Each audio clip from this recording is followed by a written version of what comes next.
Allahu Akbar. Aleyküm ve rahmetullah. Ve li arvahihim el Fatiha.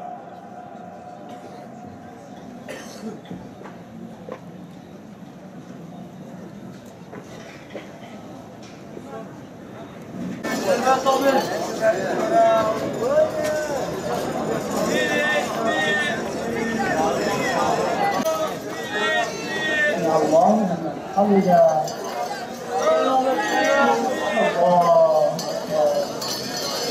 Zalimler için yaşasın cehennem. Zalimler için yaşasın cehennem. Tekbir! Allahu Ekber. Tekbir! Allahu Ekber. Tekbir! Allahu Ekber. O gün zalimlere özür dilemeleri fayda vermez. Onlara lanet vardır, onlara yurdun kötüsü cehennem vardır. Mümin Suresi 52. ayet. Allah dilediğini rahmetine alır, zalimlere ise acıklı bir azap hazırlamıştır. İnsan Suresi 31. ayet-i kerime.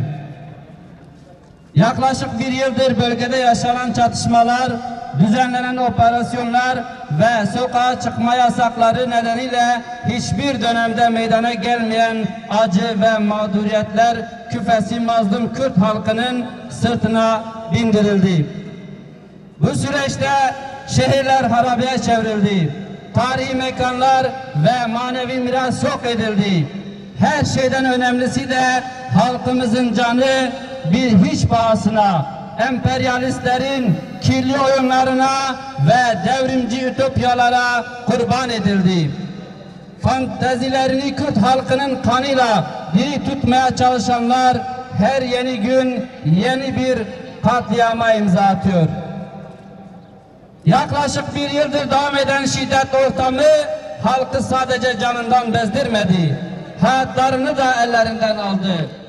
Cizre ve Sur'un yaşadığı iklimin hemen ardından Nusaybin ve Şırnak'ın da aynı akıbetle karşılaştığı büyük göçlerin ve şehirlerin insansızlaştığı bu günlerde her an yeni bir katliam ile karşılaşıyoruz. Son olarak Diyarbakır'ın Sur ilçesine bağlı Sarıkamış yani Hefgerme köyü Dürümlü Bağgöz mezrasında PKK'nın bomba yüklü bir kamyonu patlatması sonucu tanışık Herbecin köyünden 16 mazlum Kürt parçalanarak hayatını kaybetti. Ahmet Surları tarih boyu elbet büyük zulümlere, katliamlara şahitlik etmiştir. Ama kelimelerin kifayetsiz kaldığı Dürümlü mezrası katliamı tarihin unutulmayacak, eskimeyecek kanlı sayfaları arasına girmiştir. İnsanların vücutlarından parçaların günlerce, yüzlerce metre uzak mesafeden toplanıp ancak definlerinin gerçekleşebildiği başka da bir katliam daha yaşamamıştır bu şehir. İnsanların kendinden utanç duymaya başladığı bu günlerde kendi halkına böylesi zulüm ve katliamları reva gören daha kaç örgüt vardır? La ilahe illallah Muhammed Habibullah. Kürt halkının bir asrı aşkın zamandır yaşadığı acı ve keder yetmezmiş gibi bir de kendi içinden çıkanlar tarafından aynı zulümlere maruz kalması kabul edilebilir değildir. Son yaşanan katliamla ateş sadece Herbecin köyüne düşmemiştir. Bu acı hepimizin yüreğini yakmıştır. Eşler dul, çocukları yetim bırakan bu katliama sessiz kalmak insanlık suçudur. Şu bilinmeli ki mazlum ve mustazaf Kürt halkına yönelik her kim tarafından gelirse gelsin hiçbir zulmü ve katliamı kabul etmeyecek, sesimizi buna karşı yükselteceğiz. Eğer birileri bu tür katliamlarla toplumu sindirip baskı altına koymayı, korku paranoyası oluşturmayı hedefliyorsa bilsin ki Kürt halkı bugüne kadar zulmün hiçbir çeşidine ve zalimin sıfatına bakmadan karşı durmuştur. Zalimler için yaşasın cehennem. Bundan sonra da dayatılan zilleti asla kabul etmeyecektir. Şehirleri viraneye çevirerek insanların yaşam hakkına tecavüz edenler sanmasın ki Kürt halkı bu günleri unutacaktır. Herkes ne ekmişse hasat vakti geldiğinde onu biçecektir. Mazlumun zalimden hesap soracağı gün, zalimin zulmünü icra ettiği günlerden daha çetin olacağı bilinmelidir. Zulmü arkasına alarak mazlumların üzerine yelken açanlar, Firavunları, Nemrutları, Ebu Cehilleri, Kaddafileri, Saddamları, Esadları ve emperyalist işbirlikçilerinin sonlarını görmelidir.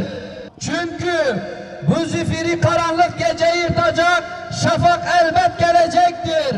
İnsanların bedeninin bir sebep toprağa düştüğüne maalesef hep birlikte şahitlik ediyoruz. Fakat bununla beraber insan hakları havarisi diye televizyon gezenleri, şehirlerin isimli meydanlarında, elit sokaklarda nara atanların sessizliğine de şahitlik ediyoruz. Olaya katilin kimliğiyle, kimin yaptığıyla bakıp çifte standart uygulayan ve bu sakat bakış açısıyla eylem ve söylem geliştiren sözüm ona bazı aydın, yazar, çizer, sedaka ve çevrelerin bu olay karşısında uç maymunları oynamasını da kınıyoruz. Bağgevse'de meydana gelen bu olayın yol açtığı trajedi ve toplumsal belleklerde açtığı yara ve halkımıza yaşattığı acı Roboski'den farklı değildir. Lime lime parçalanmış ceset parçalarını kilometrelerce ötede arayan mağdur yakınlarının olduğu bir tabloya gözlerini kapatanların toplum nezdinde inandırıcılığı kalmayacaktır. Diyarbakır İslami STK'ları olarak kimden baktığına ve kime yapıldığına bakmaksızın her zaman zalimin karşısında mazlumun yanında olduk. Geçmişte Roboski katliamını yapanları kınadığımız gibi bugün de Bağgevse'deki PKK katliamını kınıyoruz. Bunu da buradan bir kez daha haykırıyoruz. Zalimin zulmüne sessiz kalan, mazlumun fikrine, inancına göre sınıflara bölen, aslında madalyonun öteki yüzü olan bu müsveddeleri de görüyoruz. Bu sukutun zalimin zulmünü ikrar etmek olduğunu da çok iyi biliyoruz. İslam dünyasının 5. haremi şerifi olarak görülen Ulu Cami önünden halkımıza sesleniyoruz. Zalimlere, onların katliamlarını meşru gören dal kavuklarına tükürün. Mazlumana katledilen insanlarımızı hayasızca yaftalayanların yüzüne tükürün. Bugün de tükürmek lazım gelir. Tükürün o ehli zulmün merhametsiz yüzüne. Diyarbakır İslami STK'ları olarak yaşanan katliamda Sur ilçesine bağlı Bağgevsi mezrasında meydana gelen Hervecin köyünden hayatını kaybeden 16 mazluma Yüce Allah'tan rahmet, ailelerine de sabrı cemil diliyoruz. Yine bu saldırı sonucu Bağgevsi mezrasında patlamanın etkisiyle evlerin yıkılması sebebiyle 3'ü ağır olmak üzere 25 de yaralı vardır. Bu hastalara da buradan geçmiş olsun dileklerimizi bir kez daha iletiyor ve acil şifalar vermesini Rabbimizden niyaz ediyoruz. Rabbimizden temennimiz böylesi acılardan toplumumuzu muhafaza etmesidir. Davamızın sonu Allah'a hamd etmektir. Diyarbakır İslami Sivil Toplum Kuruluşları. Tekbir! Tekbir! Tekbir!